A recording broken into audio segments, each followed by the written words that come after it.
Chapter 1 Kurt returns Act 1. 2 years later. 4 years before present day. Location, British POW camp. Swinging the pickaxe down with a more vigorous force into a coal vein, I, along with a large line of fellow prisoners of war, fellow countrymen, Italians, and to my surprise, a Romanian. My eyes wander as I swung over and over again onto inside the coal mines, watching silently in the dark, at the only source of light we had, in the distance, a few swing, missing the coal and rock, taking out their legs, falling to the ground, moaning and groaning in pain. Overlook them, instead, I watch as the British soldier walked up and down the mines.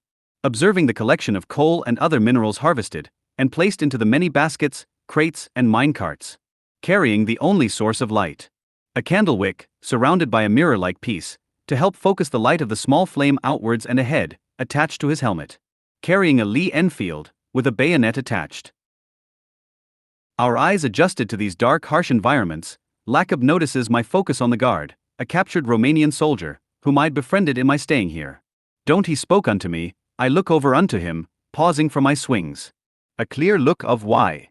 Even if we take him down, they'll just send more in, they'll slaughter us all. He spoke in a hushed tone, his voice didn't carry far, due to all the noise filling the mines.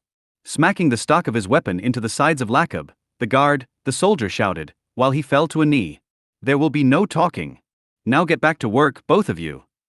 I stare intensely, if only for a moment, at the guard, who noticed, and looked onto me without a hint of intimidation. Go on then, you heard me. Back to it. Unless you want to skip out on another meal, Kurt. He threatens, as though the Red Cross had delivered food parcels onto the camp in the last 2 days. Even then, everyone is starving and being overworked. Just yesterday, 4 died of malnutrition, another from dehydration while mining. And that was just yesterday alone. I look as though I was going to do something, but Lacab spoke, gathering my attention. Speaking in Romanian, a language I knew. Nu amintesc im spurs Kurt. No, remember what I said, Kurt, talking me down, or at least he thought. I sigh, turning, swinging my pickaxe onto the coal veins once more, seemingly caving in to my capture's demands. As I thought, the soldier continued, walking past, shouting unto all of us, belittling us. No sooner than he passed, lost sight onto me, I spun around. Lacab looks out onto me with horror, watching. I kick into the back of the soldier's leg, making him buckle onto a knee. I swung my pickaxe, but in the dark, I missed with the metal end, and instead only bashed the wood handle across the soldier's face, putting him into a daze. Releasing my pickaxe as I stepped out as far as my ankle chains would allow, I wrapped my hand around his face, his mouth covering it, pulling him in as I grabbed and tossed the gun to the floor. Out of his hands, while his grip was weak from his daze. I reach down, take the knife from his side, and stab right into his throat as deep as it can go, then drag it swiftly to the left, ripping the veins, the windpipe, it all. Blood rapidly gushed, muffled screams, too muffled to be heard by soldiers outside the mineshaft. Swiftly, the life escapes his eyes, and he falls limp cold. I release his mouth, take his helmet, and rob the stripper clips, ammo, from his fatigues. I steal his pistol, tossing it to Lacab, take the keys to the shackles at our feet off his person, and free myself, before tossing them at Labok. What did you do? He whispers in shock and disbelief, scolding me. Many others in the mine noticed my actions, some excited by it, others not so much. Walking, retrieving the Enfield, I chamber around. Speaking bluntly. What I was trained to do, survival, evasion, resistance, and escape. I wasn't just a pilot kid. I spoke, walking up, heading towards the main entrance point of the mineshaft. Finishing what I was speaking. I was a foot soldier, a tanker, and a pilot. Free as many as you can, we don't have long. Multiple minutes later. Could it kill them to give us anything warmer to wear? A British soldier complains, speaking unto a fellow soldier standing guard outside the entrance, or in this case, exit. Just shut up, I'm not interested in small talk. The sooner my shift ends, the sooner I can get out of the snow. The other harshly complained. Leaning around a jagged stone wall inside the mine, I swiftly take aim, resting the gun against the wall as I fired, reducing the recoil. Blowing a hole through the center of the first's chest. Both were facing down into the mineshaft. The first drops. The second, suddenly jostled into attention. Lifts his rifle. While I chamber another round.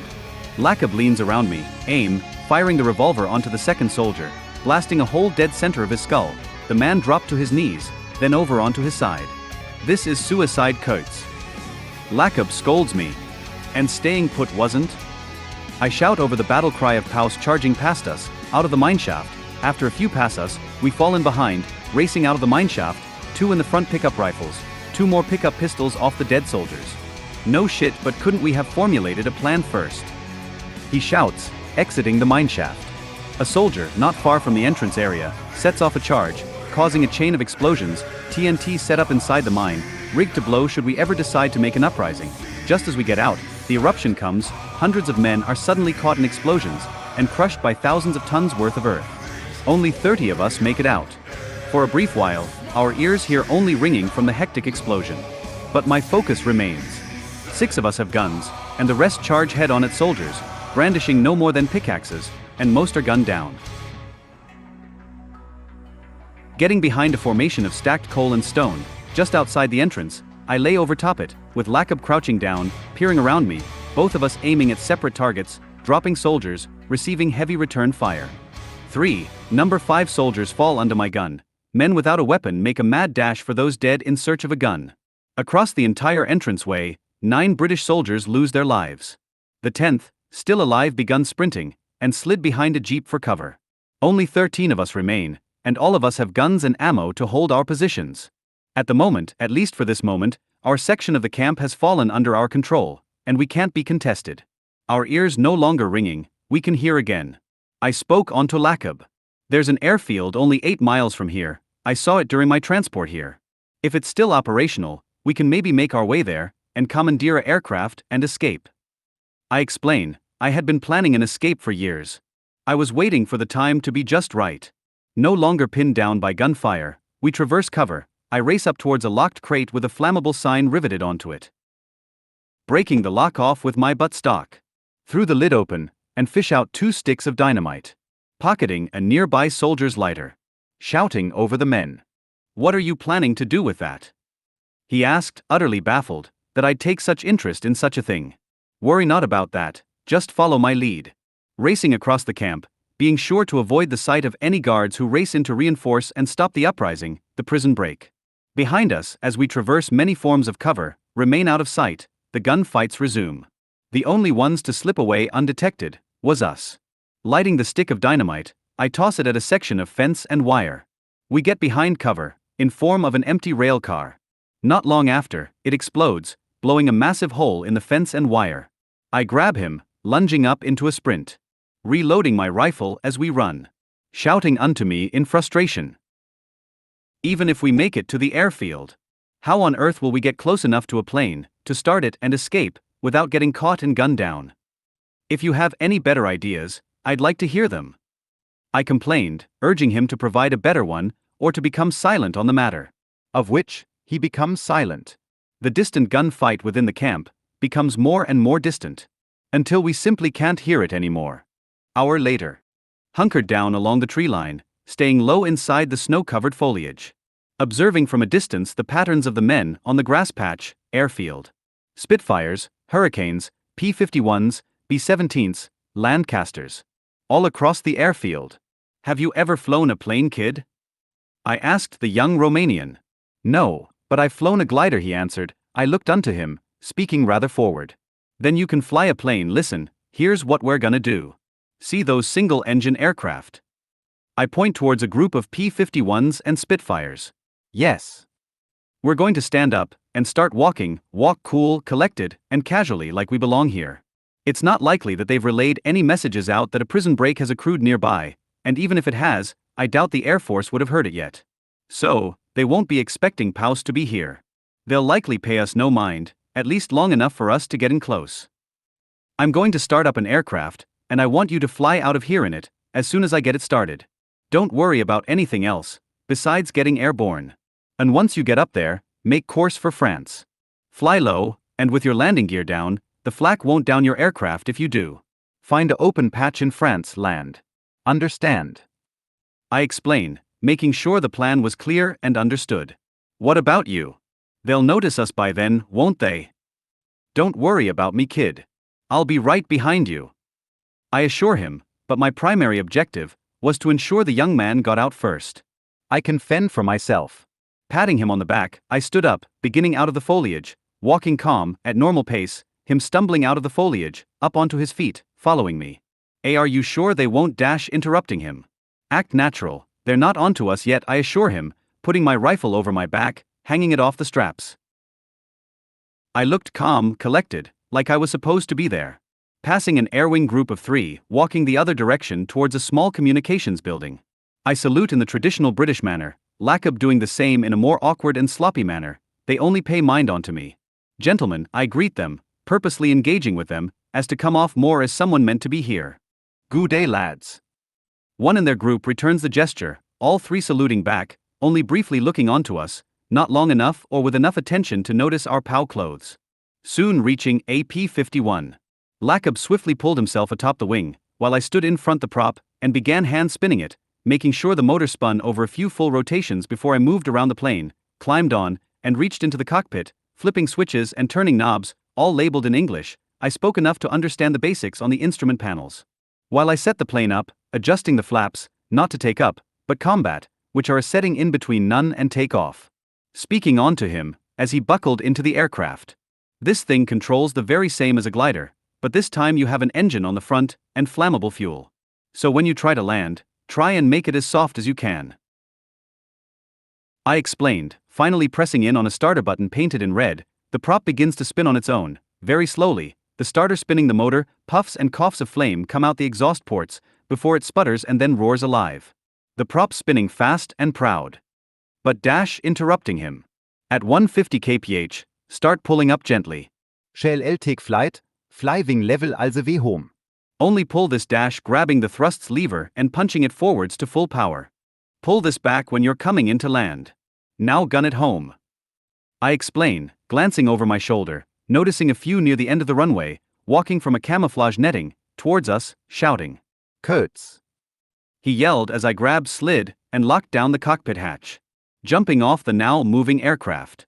I mumble beneath my breath as the P-51 began to pick up speed, barreling down the runway.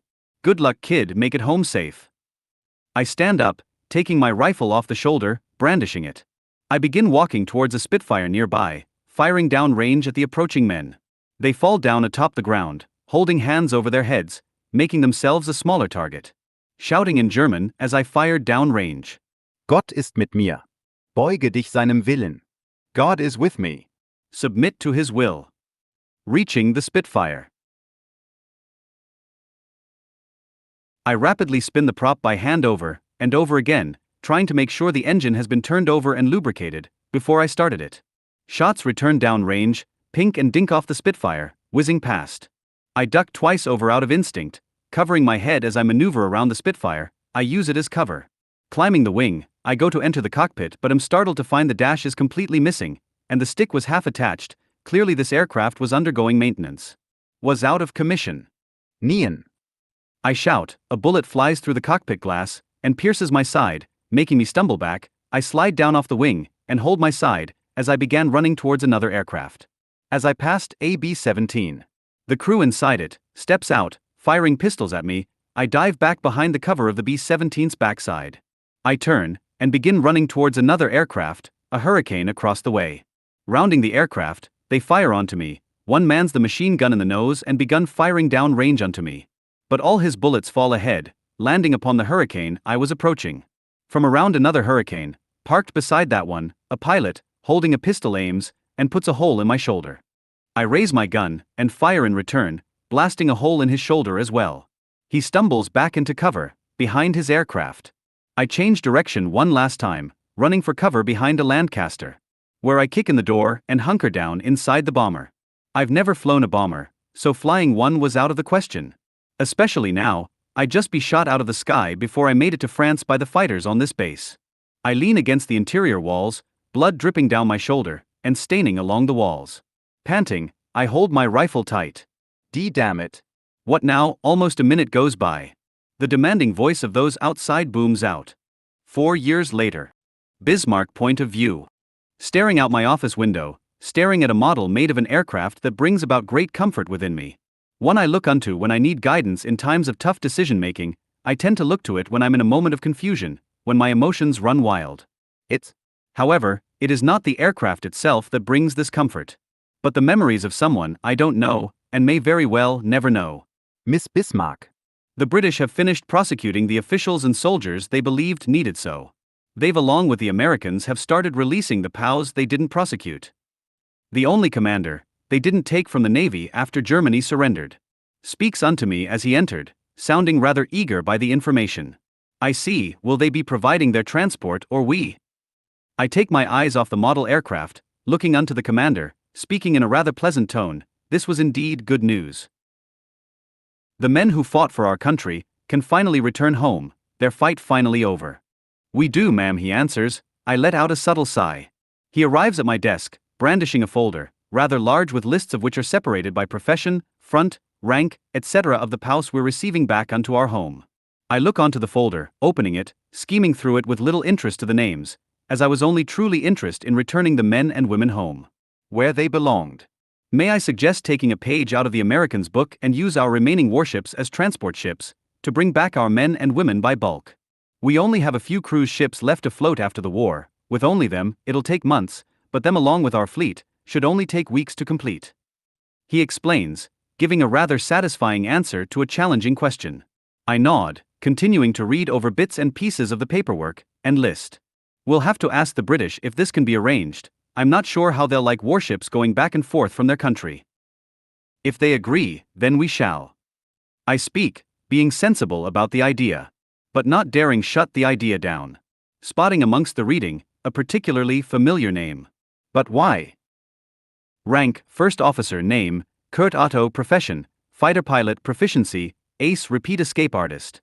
I gasp. The memories of his deeds never left my memory, but his name and his words have grown foggy in the 6 years since. Reading his name had jostled and brought them back to the forefront.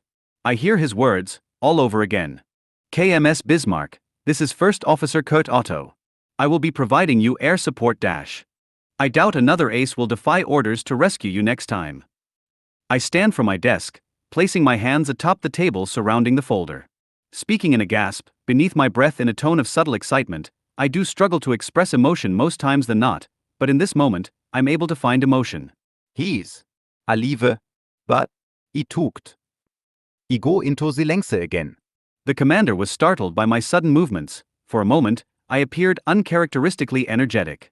I look up from the paperwork, speaking unto him. Making my orders known. Writing down the name, rank, Kurt Otto on the paper provided. Handing it to the commander. I want this soldier brought home immediately by plane. I want him brought to me, immediately. It's a personal matter. He gulped, looking down onto the paper, speaking rather shocked by my sudden change. Gee, got it, but may I ask why? I sit back down atop my chair and speak rather honestly.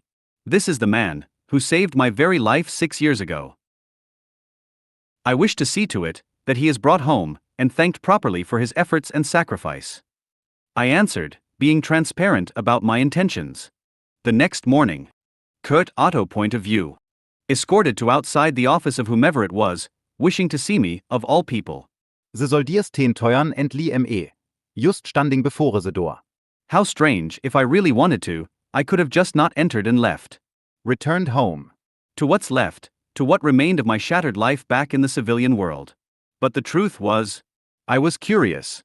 I'm sure it's something to do with my actions, that which brought me to becoming a POW in the first place, my acts of going AWOL to save Bismarck. It's probably a high-ranking official, wishing to reprimand me. I sigh, may as well, what is it I have to lose? My dignity? I lost that years ago. My rank? What use is it to me now? The war has ended. Turning the doorknob, entering the room, gently closing it behind me. Speaking, before I looked unto them. You wished to see. Seeing her, it was her? Right? I haven't seen anything beyond the razor wire fences of a camp in so long. My memory is hazy on the things that transpired that day. My tone, it shifted as I finished, representing it all. Me sitting up from her chair, speaking as she approached. With a pleasant, relieved smile. You survived, she spoke in a rather subtly happy, no relieved tone of voice. It sounded odd, like she wasn't used to expressing such an emotion. Or perhaps emotion in general. I spoke in a sense of unusual interest. And you made it back to France, she expressed this soft smile, exclaiming rather professionally composed. Thanks to you, she admits, stopping in front of me, with her arms behind her, holding her hands in one another behind her. How are you? I mean, your ship is it? I don't know, it just feels awkward like talking to someone you know, and yet don't know at the same time, she's a stranger. But yet, instead of answering it, I just wanted to thank you in person. I never got the chance to, at least back when you saved me. If not for you, I spoke out immediately. What I did wasn't the selfless act you think it was. I was only doing what my nation needed of me to. And my nation needed its flagship home safe. There's nothing more to it. Besides, it's an act that I can barely remember anymore. I try to avoid getting praise for my deeds. It felt awkward being thanked. I did it without intentions of returning home after all, under my own free will, and against orders. I expected I'd die on the African front if I followed orders, so I figured I'd just die, fighting my own country's battles, instead of a foreign country. I wanted my death to carry meaning, weight, to have purpose. That doesn't change what it is you did for me. So, once again, thank you, Kurt, she spoke. Before we fall into silence, really awkward silence. I look around, admiring the objects of the room. Spotting a BF-109 model, oddly painted up, to look just exactly like walking around her, she followed me as I approached the window sill, where the plane resided. She took notice to what it was I was approaching. Stopping a little weiß behint me. I had it built to look just as yours did. It brought me great comfort. I oddly found myself sort of relying on it whenever I'd start to feel overwhelmed with things. I originally had it built, just as a reminder of that day. But started to find myself relying on it. She explained, sounding a tad embarrassed about the fact. I gently lift the BF-109F4, looking over it, every detail was there. I'm surprised I spoke, rather shocked by the finding. About what? She asked, with her hands behind her. Placing the plane down, looking onto her, I sound flattered in a sense. I expected someone as important as you to just forget and move on like it never happened. She seemed taken back by that. So I turn, facing her now, continuing off what it is I said. Doubling down at that. I guess what I'm saying is I didn't expect for you to care enough for some random pilot, as to go out of your way to make something to remember them by. Without skipping a beat, she spoke, rather boldly, making her belief known. In your mind, you're just some random pilot.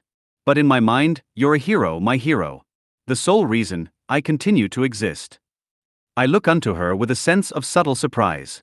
Before my expression changed to flattered, I close my eyes, huffing amusedly, putting my hands on my hips as I walked towards the door.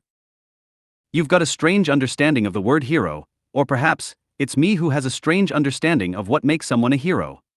I speak, lowering my arms, as I reach the door, touching on what it was I'd said. My truth. I don't believe myself to be a hero. And I likely never will.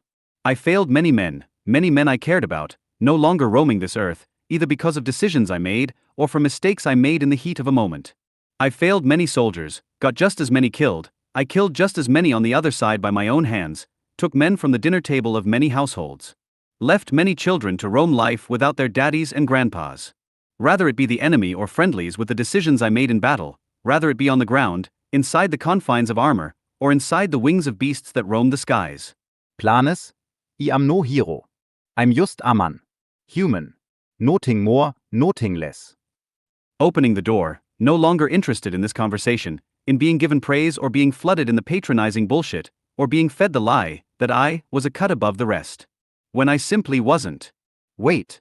Before you leave, I. Where can I find you? It's a very unusual question to ask. I stop in the doorway, peering over my shoulder. Why? I don't answer with anything less than a question. She seemed rather conflicted. I just. Standing up straight, rubbing the side of her arm, averting her gaze. Embarrassed. I just wish to keep in touch, that's all. She answered, a rather innocent answer. I let out a subtle sigh, taking my eyes off her, looking ahead once again. Rotterdam, just west of Oldenburg, hopefully. I can rebuild a life, rebuild the one I lost, after the first bombs fell. I answered, sounding different than I did before. Closing the door behind me as I left. Strich, end of chapter 1. What do you think of Kurt's personality thus far? And how would you best describe him?